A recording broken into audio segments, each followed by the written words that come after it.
Salam Bapak Ibu dan Saudara terkasih di dalam nama Tuhan Yesus, dimanapun Anda berada dan dimanapun Anda bisa mendengar rekaman ini. Kita bertemu dalam program Jumpa dengan Tuhan untuk edisi hari ini. Sebagai dasar kebenaran firman Tuhan, saya akan bacakan dari Amsal 16 ayat 32. Firman Tuhan mengatakan, orang yang sabar melebihi seorang pahlawan, orang yang menguasai dirinya melebihi orang yang merebut kota. Bangsa Indonesia baru merayakan hari kemerdekaannya. Dalam setiap perayaan kemerdekaan, kita selalu ingat dengan peran orang-orang yang disebut sebagai pahlawan. Kita selalu bangga dan menghormati jasa para pahlawan pejuang bangsa. Namun unik sekali, kitab Amsal yang kita baca ini membandingkan antara orang yang sabar dengan seorang pahlawan.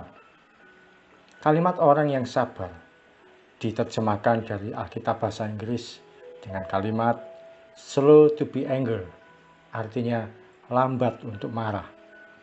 Kata pahlawan sebenarnya diterjemahkan dari kalimat mighty warrior atau prajurit yang perkasa, tentara yang perkasa. Jadi orang yang lambat untuk marah itu lebih baik daripada tentara yang perkasa. Tentara yang perkasa seringkali digambarkan sebagai orang yang mudah emosi, cepat ambil keputusan, dan maunya segera bertindak. Harus diakui bangsa ini hari-hari ini membutuhkan orang yang sabar. Artinya tidak mudah emosi, tidak lekas naik darah, dan bisa menguasai dirinya sendiri. Ada betapa banyak situasi dalam hidup ini yang menuntut orang mudah untuk emosi. Ketika melihat berita PPKM diperpanjang, orang jadi mudah emosi, tidak terima dan protes, merasa tidak bisa makan, tidak bisa bekerja, tidak bisa sekolah, dan bosan, jenuh tinggal di rumah. Saat melihat pejabat yang melanggar kerumunan, mudah sekali orang untuk segera marah. Loh, katanya tidak boleh membuat kerumunan. Beliau sendiri menyebabkan kerumunan. Bagaimana ini? Dan sebagainya. Firman Tuhan mengatakan, orang yang sabar atau tidak mudah marah, dia lebih baik daripada seorang yang perkasa. Mengapa demikian?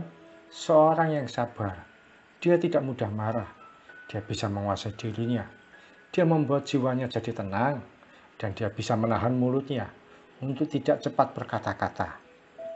Tapi seorang prajurit atau tentara yang perkasa, dia hanya mengandalkan kekuatan fisiknya, dia hanya bisa meluapkan emosinya. Dalam kehidupan sehari-hari, adakah kita memiliki sikap sabar terhadap pasangan kita? Kalau pasangan hidup, yaitu suami atau istri emosi, tahan mulut kita.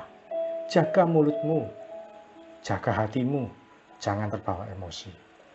Kalau kita menemui kebijakan pemerintah yang sepertinya tidak masuk akal, tahan sungut-sungut atau keluhan kita.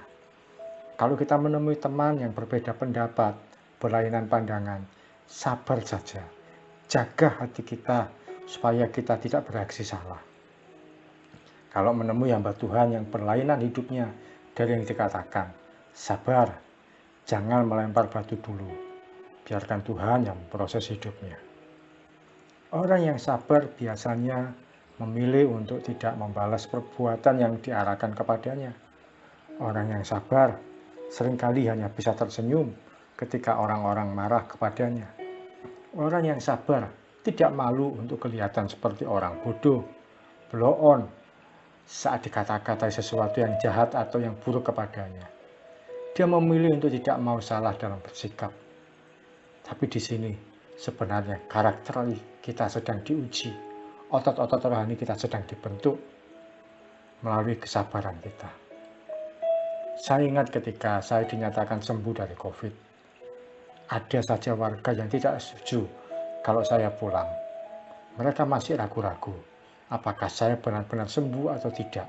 Bagaimana nanti kalau menularkan COVID dan sebagainya? Ada banyak ketakutan-ketakutan tertentu. Oleh karena itu, pada hari saya akan dinyatakan boleh pulang. Pagi-pagi jam 4, saya menerima WA dari ketua RT bahwa warga keberatan kalau saya pulang. Hati saya seperti tidak terima dan rasanya mau emosi, seperti tercabik-cabik. Masa saya mau pulang ke rumah saya sendiri? Nggak boleh. Tapi saya tidak mau menghalangi sukacita bahwa saya sembuh dari COVID. Saya berkesempatan untuk berdoa pagi itu. Saya mengucap syukur boleh dinyatakan sembuh dari COVID dan dapat kabar bahwa nanti siang saya boleh pulang. Saya berdoa mengucap syukur kepada Tuhan. Lalu saya juga ambil sikap berdoa mengampuni orang-orang yang menolak atau menyakiti hati saya. Termasuk warga-warga di lingkungan RT saya yang tidak setuju kalau saya pulang. Bahkan ketika saya sudah pulang, sudah boleh dinyatakan sembuh dari COVID. Setiap kali ketika ingat penolakan dari tetangga, dari warga dan sebagainya, saya selalu berdoa melepaskan pengampunan. Saya tidak mau terjebak dalam sakit hati. Tidak diduga, 3-4 bulan setelah saya sembuh dari COVID, satu persatu warga di lingkungan saya terkena COVID. Ada yang dirawat di rumah sakit, ada yang isolasi mandiri, ada yang sembuh, ada yang meninggal. Di antaranya ada orang-orang yang waktu dulu keberatan dengan kepulangan saya dari rumah sakit. Saya tidak menganggap bahwa itu pembalasan dari Tuhan. Saya tidak tahu. Tapi setidaknya mereka diizinkan mengalami betapa susahnya, betapa sulitnya, betapa tidak nyamannya menjadi orang-orang yang terpapar COVID. Sabar saja dalam menghadapi segala sesuatunya. Jangan biasakan mudah emosi, cepat marah, atau gampang tersinggung. Bawa dalam doa, biarkan Tuhan sendiri yang bekerja atas hidup kita. Maka pembelaannya akan nyata, pertolongannya akan dinyatakan bagi kita sempurna. Mari kita datang pada Tuhan. Tuhan Yesus, terima kasih untuk firman-Mu yang boleh kami terima. Ajar kami untuk sabar, Tuhan, menghadapi segala sesuatunya. Ajar kami untuk sabar menghadapi setiap pergumulan hidup yang Tuhan izinkan terjadi atas kami. Ajar kami untuk sabar kalau kami nggak punya uang. Sabar kalau kami menghadapi pasangan. Ajar kami sabar menghadapi sakit yang kami derita. Ajar kami untuk sabar menanggung segala kesusahan yang ada pada kami. Bisa jadi kesusahan itu karena kesalahan kami juga. Ajar kami ya Tuhan untuk sabar menghadapi segala sesuatunya. Sebab satu kali kami percaya ketika kami menghadapi dengan sabar, penguasaan diri, dan hati yang tenang, Tuhan akan mengangkat setiap beban yang ada pada kami dan memberikan kami kelegaan, memberikan kami sukacita, memberikan kami mahkota. Terima kasih Tuhan Yesus. Kami nggak mau mudah marah, kami nggak mau mudah tersinggung, kami nggak mau mudah emosi, nggak mau mudah naik darah. Tapi sebenarnya kami nggak sanggup ya Tuhan. Dan kiranya Kau kuasa Roh Kudus itu yang menaungi setiap kami, menyertai kami, membuat kami bisa menjaga diri kami, menahan langkah kami, dan membuat kami bisa tetap sabar, menanggung segala sesuatunya. Terima kasih Tuhan Yesus.